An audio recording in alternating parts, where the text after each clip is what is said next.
De volta ao nosso estúdio, nossa conversa hoje aqui é sobre escolas cívico-militares. Estamos com Leonardo Siqueira Antônio, psicanalista, antropólogo e professor de Sociologia no ensino médio, Dermeval Saviani, que é professor do Programa de Pós-Graduação em Educação da Unicamp, e Cleiton Gomes da Silva, que é do Sindicato dos Profissionais em Educação da cidade de São Paulo e da Confederação Nacional dos Trabalhadores em Educação.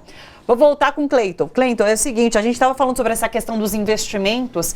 O governo anunciou, inclusive, 54 milhões que serão investidos no ano que vem para essas escolas que aderirem a esse programa. Pelo que eu andei lendo, é 1 milhão para cada escola, mas esse 1 milhão é para o pagamento dos oficiais da reserva que vão atuar nessas escolas. Então, não é uma questão de investimento na educação. Não há nenhum dinheiro novo investido no projeto. Na verdade, é só para os militares que irão atuar lá. Por isso que a gente disse é investimento, e aí comparando com o que já existe das escolas militares, completamente diferente. Ou seja, realmente é mais uma doutrinação, é essa coisa de impor a força, né? De colocar, padronizar um tipo de sociedade que eles acreditam que seja assim. E um detalhe, né? Tudo isso o MEC fez, tudo sem ouvir nenhuma entidade sindical, sem ouvir nenhum dos professores, sem chamar os professores para um debate franco, que é quem realmente atua e faz esse trabalho. Sim. Para além disso, já existem várias denúncias em todo o país de escolas militarizadas, onde professores foram assediados. Tem um vídeo, inclusive, de uma escola no norte do país em que o professor chegou a levar um tapa. Hoje eu vi uma denúncia de uma professora de Brasília que questionou o oficial presente na sala e ele falou que ela não era autoridade ali. Então, assim, são vários os conflitos que estão sendo gerados por conta dessa militarização nas escolas. Sim, completamente, tirando todo o direito do professor de estar trabalhando e estar fazendo todos os profissionais, né? Não só os professores, mas todos os profissionais que desde que recebem as crianças do portão até o professor em sala de aula. E também outra coisa mais grave, além disso, o próprio direito dos alunos, né? Os educandos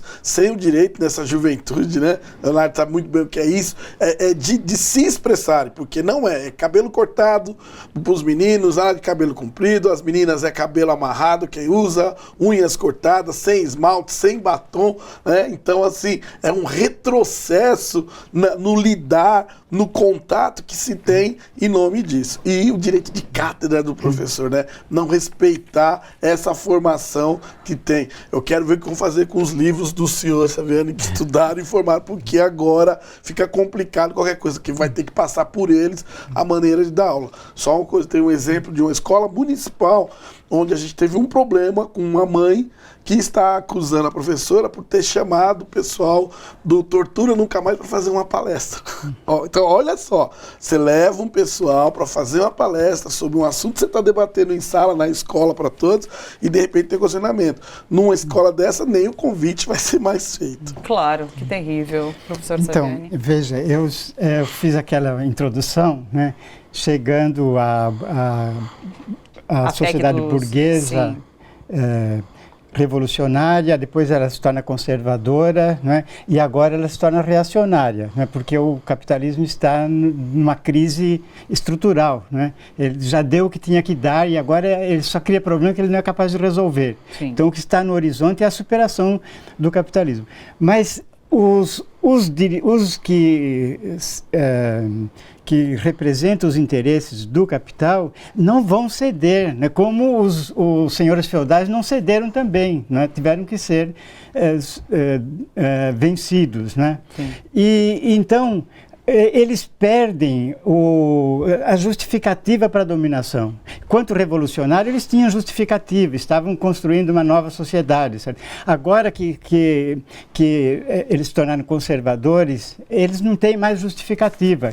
Então, por isso, é doutrinação, né? Doutrinar, quer dizer, só pela doutrinação é que eles conseguem se manter.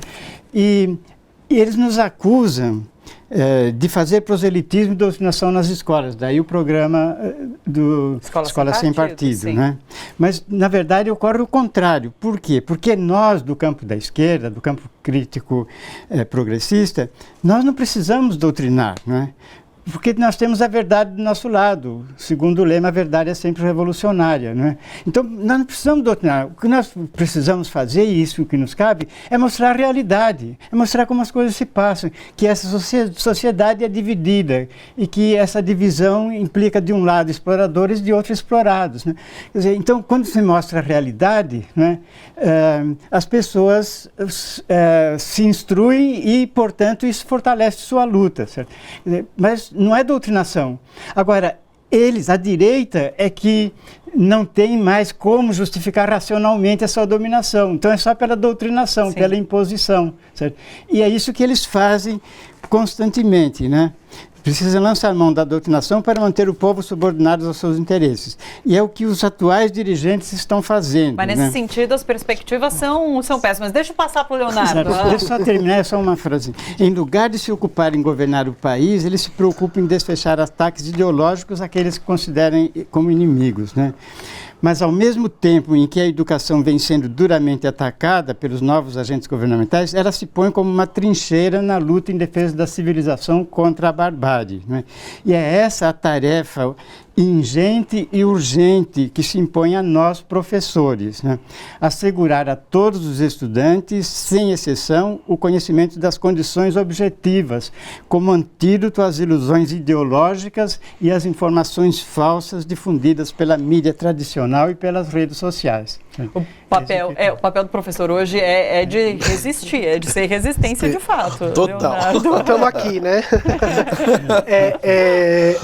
Falando um pouco, né, do que nós estamos chamando de doutrinação, né? Parece que, apesar de todos os problemas da escola pública dos últimos anos, parece que, de alguma maneira, ela é a única, a educação, né, ela é a única instituição hoje na nossa sociedade capaz de produzir uma visão de futuro, né? Quando nós estamos num contexto de desilusões, diversas instituições, né, inclusive partidos políticos e assim vai, a educação ela é a única que consegue resistir e produzir uma visão de futuro que não seja um eterno hoje, né?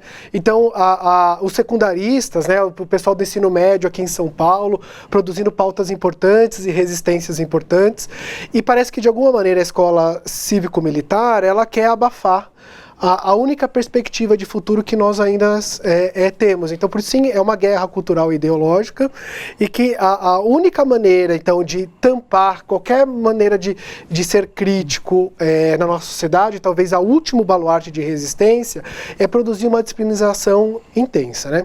Mas, apesar desse esforço tudo, e falou um pouco da escola sem partido, quem atua em escola privada sabe que escola sem partido já atua, né? A família, ela pauta as escolas, e mesmo na escola pública a gente tem cada vez mais casos de famílias intransigentes em relação aos professores, é que ela é fadada ao fracasso. Por que ela é fadada ao fracasso, né?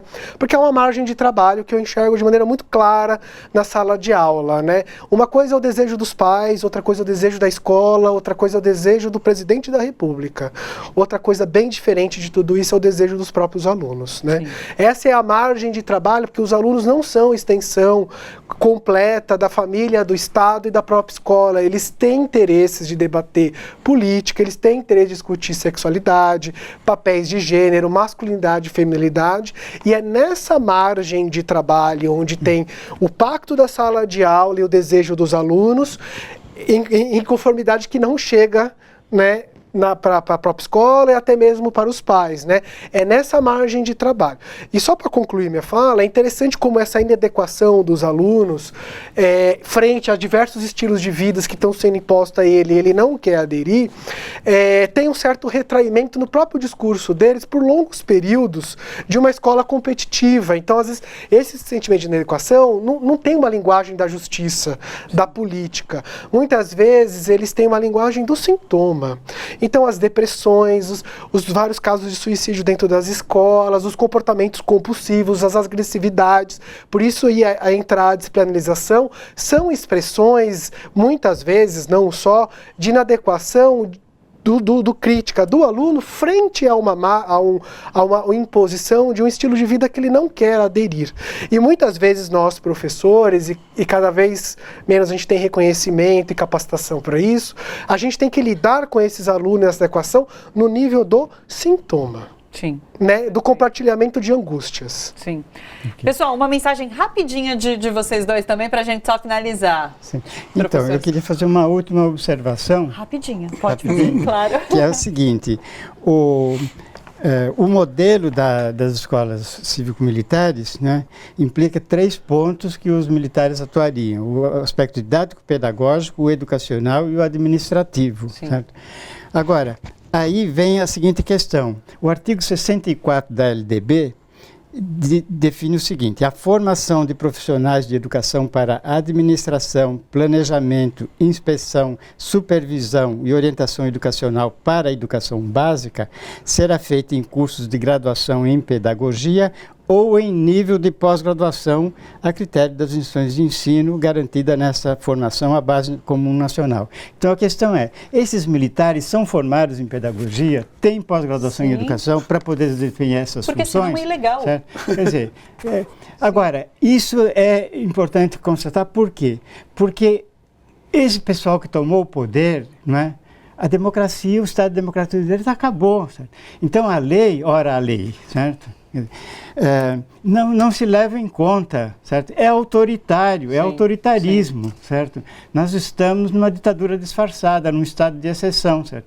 Então, a lei dispõe, quer dizer, a Constituição dispõe, veja o caso aí da segunda instância, certo? 5 ministros ainda votaram a favor da Constituição. Exatamente, está lá na Constituição.